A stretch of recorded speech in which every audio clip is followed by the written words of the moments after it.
अस्सलाम वालेकुम। कल मुझे आप लोगों का होमवर्क मिल गया था, कुछ बच्चों का, सारों का नहीं। वेल डन, बहुत अच्छी बात है। ये जो घर के काम है या जो जो डिफरेंट स्किल्स हैं, ये भी आपके काम का एक हिस्सा है। समझ लें कि समरी है हमारे सारे कामों की, कि ये हमने सीखना कैसे है ये सारा काम। तो चलें, जिन्होंने कपड़े इस्त्री करके मुझे तस्वीरें भेजी उनका बहुत शुक्रिया। जिन्होंने नहीं भेजी वो मुझे भेज दें, क्योंकि जो भेजेंगे उनका जो है 5 नंबर वो टेस्ट में, सैटरडे को जो डैफोडिल्स का टेस्ट है उसमें ऐड होगा। अच्छा, दूसरे टेस्ट से मुझे याद आया, मैंने इंडिविजुअली आप लोगों को फीडबैक जो है वो भेज दी है। जिनको नहीं भेजी वो मुझे दोबारा जो है वो भेज दें, क्योंकि जितने टेस्ट मेरे पास पहुंचे हैं वो मैंने मार्क करके भिजवा दिए हैं। और दूसरी चीज़ ये कि आपके मेन जो पॉइंट्स हैं, जो गलतियाँ थी, वो ग्रामर की गलतियाँ थी सेंटेंसेस में, और इवन जो क्वेश्चन आंसर्स हैं, वैसे बहुत अच्छा, ओवरऑल बहुत अच्छा आप लोगों ने किया हुआ था। और एडजेक्टिव्स जो है वो कुछ बच्चों ने काफ़ी गलत किए हुए हैं, तो वो प्लीज़ एक दफ़ा फिर एडजेक्टिव्स को रिवाइज करें, क्योंकि एडजेक्टिव्स को समझना बहुत ज़रूरी है। वो जो लेक्चर्स हैं हमारे, उसमें से एक दफ़ा फिर पिक कर लें। एक रिमाइंडर आपको बता रही हूँ कि एडजेक्टिव्स वो लफ्ज़ होता है जो नाउन को डिस्क्राइब करे। यानी मेरा स्कार्फ जो है इस वक्त, I am wearing a blue scarf. Blue scarf, इसमें से ब्लू जो है वो एडजेक्टिव है और स्कार्फ जो है वो नाउन है। उसमें एडजेक्टिव आपका, नाउन और एडजेक्टिव में फ़र्क है। तो ये प्लीज़ इसको ज़रा समझें और दोबारा एक दफ़ा पढ़ लें, और जिसको ना समझ आए वो प्लीज़ एक दफ़ा फिर मुझसे जो है वो पूछ ले। मैं एक दफ़ा जो है, बल्कि एक दफ़ा क्या, जब भी पूछेंगे मैं एक्सप्लेन फिर आपको कर दूंगी। तो वो प्लीज़ एक दफ़ा पढ़ लें। मेन जो प्रॉब्लम आई है मोस्टली बच्चों को, वो एडजेक्टिव्स वाले क्वेश्चन में थी। वो एक दफ़ा फिर से उसको पढ़ लें और रिवाइज कर लें। आज हम देखेंगे पैराफ्रेजिंग एंड समराइजिंग का फ़र्क, और उसके बाद समरी लिखना जो है वो हमने सीखनी है, कि समरी कैसे जो है वो लिखी जाती है। The term paraphrasing and summarizing often confuse us or students of English. The paraphrase is about the same length as the original, since the purpose is to rephrase without leaving out anything and not to shorten. Summarizing is putting down the main ideas of someone else's work in your own work. अच्छा, paraphrase का मतलब है तशरीह करना, यानी उसको detail से उसको बताना कि इसमें इसका मकसद क्या है। उसको छोटा नहीं करना उसको, बल्कि समझ लें कि जो पोइट्री की फॉर्म है उसको प्रोज की फॉर्म में हम ले आएंगे। Paraphrasing is rewriting poet's, तशरीह करना, rewriting poet's utterances or ideas in one's own word without altering the meaning of the original. Thus, a stanza takes the shape of the prose. It is the same length as the original because the purpose is to rephrase without going into unnecessary details. अच्छा, तशरीह का मतलब आपको आता है। इसका मतलब ये है कि हम जो कुछ भी पोइट ने बयान किया है उसको अपने अल्फाज में उसी तरह लिखना है, लेकिन उसमें से कोई चीज़ शॉर्टन नहीं करनी, उसमें से कोई चीज़ निकालनी नहीं है। उसको रीफ्रेज करना है, यानी अपने अल्फाज में जो वो कहना चाह रहा है उसको अपने अल्फाज में लिख लें। और ये स्टैंजा की सूरत में लिखा होता है। पोइम जो है स्टैंजा की सूरत में लिखी होती है ना, यानी आपके अशार होते हैं और आपके ये जो पूरा बंद होता है, उसको हम प्रोज की सूरत में ले आते हैं, यानी सेंटेंसेस की सूरत में हम पैराफ्रेजिंग की जब लिखते हैं तो ले आते हैं। समरी जो होती है वो होती है किसी चीज को शॉर्ट करना। अब समरी में क्या हो जाता है, खलासा। खलासा, खलासा आपने सुना हुआ है, जो छोटा करके शॉर्ट लिखते हैं। A summary is a shorter version or condensed version of an oral, visual or written text. Following are 4 basic steps in preparing a summary, providing a logical and organized approach in the process of writing a summary. अब ये आपकी book में से मैंने लिया है। Summarising का मतलब क्या है और समरी लिखनी कैसे, उन्होंने एक फ्लो चार्ट भी आपको जो है वो दिया हुआ है आपकी आसानी के लिए। सबसे पहले हमने क्या करना है, रीडिंग। सबसे पहले क्या करनी है आपने, रीडिंग से शुरू करें।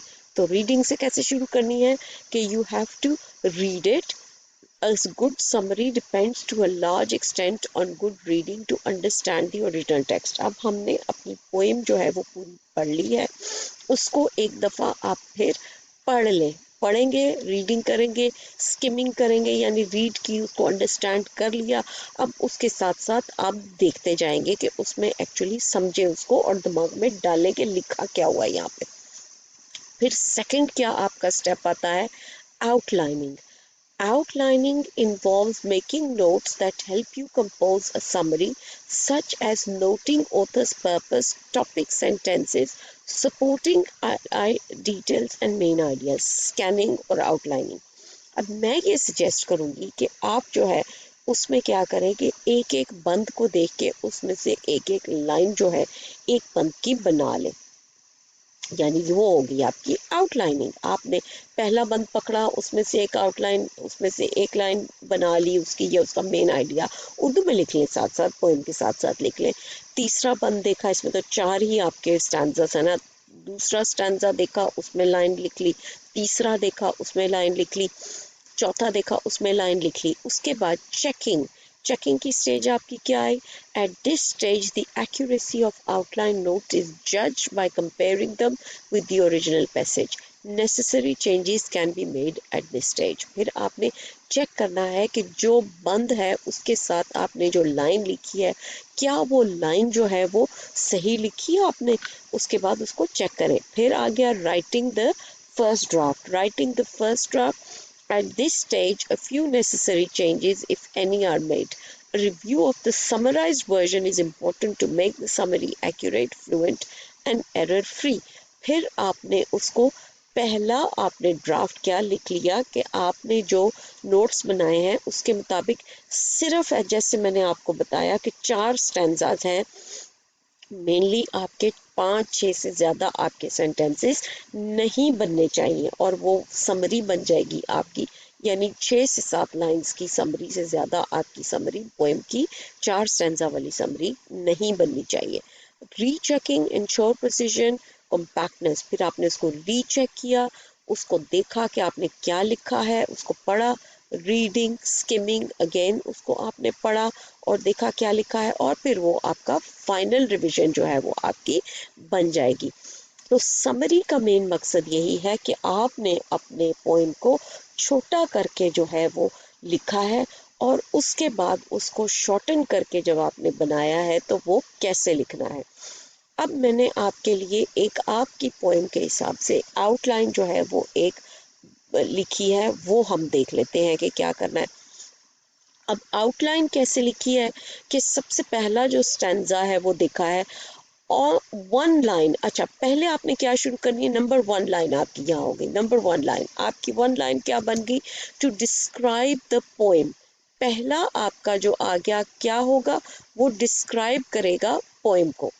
अच्छा वो क्या है, this poem is about the poet who talks about the happiness on seeing the daffodils, यानी डैफोडिल्स को देख के उसको क्या खुशी हुई, ये पोएम किस चीज़ के बारे में, एक ओवरऑल हमने लाइन जो है वो लिख दी। अच्छा फिर the poet describes his experience. अब पहली 4 लाइनें क्या थी, हम अगर अपनी बुक को देख लें तो उसमें पहली 4 लाइनें, चले बुक को निकाल लेते हैं और पहली 4 लाइनें जो है वो अगर हम उसको देखें तो पहली 4 लाइनों की तरफ हम आते हैं और उनमें से देख लेते हैं कि पहली 4 लाइनें क्या थी। पहली 4 लाइनें देखने के बाद हमें पता चल जाएगा कि हमने उसमें से जो इम्पोर्टेंट लाइन है वो आपकी क्या है। तो I wandered lonely as a cloud that floats over highs and vales, when all at once I saw a crowd of golden daffodils fluttering beside the lake beneath the trees.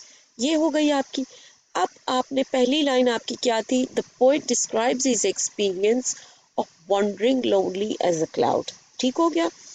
अब फिर आपकी next stanza में क्या line आ गई, आपकी line आ गई कि फिर where was the poet when he saw the golden daffodils, वो कहाँ पे था जब उसने golden daffodils देखे। मैंने आपके लिए क्वेश्चन शॉर्ट करके लिख दिए हैं। फिर where was he when he saw the daffodils, ठीक हो गया, कहाँ पे था। फिर हो गया आपकी नेक्स्ट लाइन आ गई, where were the daffodils, daffodils कहाँ पे थे आपके, ये आपका चौथी लाइन बन जाएगी। Where were the daffodils, daffodils कहाँ पे थे, वो अगर आप नेक्स्ट स्टैंजा में देखें, डैफोडिल्स कहाँ पे आपके मौजूद थे, डैफोडिल्स कहाँ पे थे, वो कहाँ पे था, उसने कैसे देखे। उसके बाद इस स्टैंजा में आए कि डैफोडिल्स कहाँ पे थे, they were beside the lake and beneath the trees, ये आपने उसमें लिखना है। फिर आपकी लास्ट, सॉरी आपने सेकंड लास्ट स्टैंजा में आ गया कि how did he feel when he saw the daffodils, उसको कैसी फीलिंग हुई, उसको फीलिंग कैसी हुई, उसको फीलिंग ये हुई कि जब वो खुश हुआ। A poet could not be gay in such a jocund company, बहुत ज्यादा खुश हो रहा है, इतना ज्यादा वो वहां पे खुशियां हो रही हैं उसको। तो ये आपने जो है वो लिखना है कि he was very very happy when he saw them.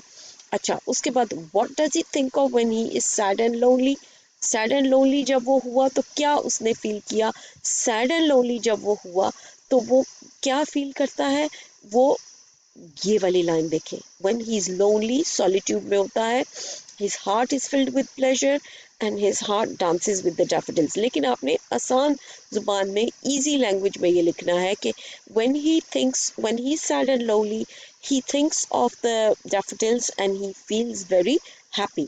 और एंड कर दे फिर एक लाइन से, this the experience has become a memory which is going to last with him forever।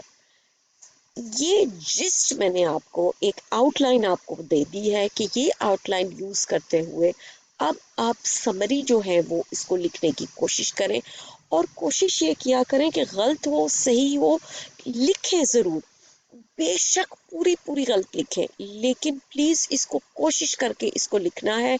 यहाँ से मेरी लाइनें यूज कर लें, अपनी लाइनें इस्तेमाल करनी है तो अपनी लाइनें इस्तेमाल कर लें, ताकि आपको प्रैक्टिस तो होना लिखने की। This is the way to practise writing a summary using this outline. और जो हमने ये ऊपर हमने अपना जो है वो जो फ्लो चार्ट देखा है, ये जो पॉइंट्स देखे हैं जो आपकी बुक में दिए हुए हैं, इनको बेशक फॉलो कर लें, और उसके बाद इनको अच्छे तरीके से समझें और इसको देखें। समरी आज हमने देखी है, और समरी लिखने की कोशिश जो है आज आपने खुद से करनी है।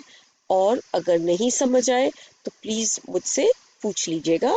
आज के लिए अल्लाह हाफिज।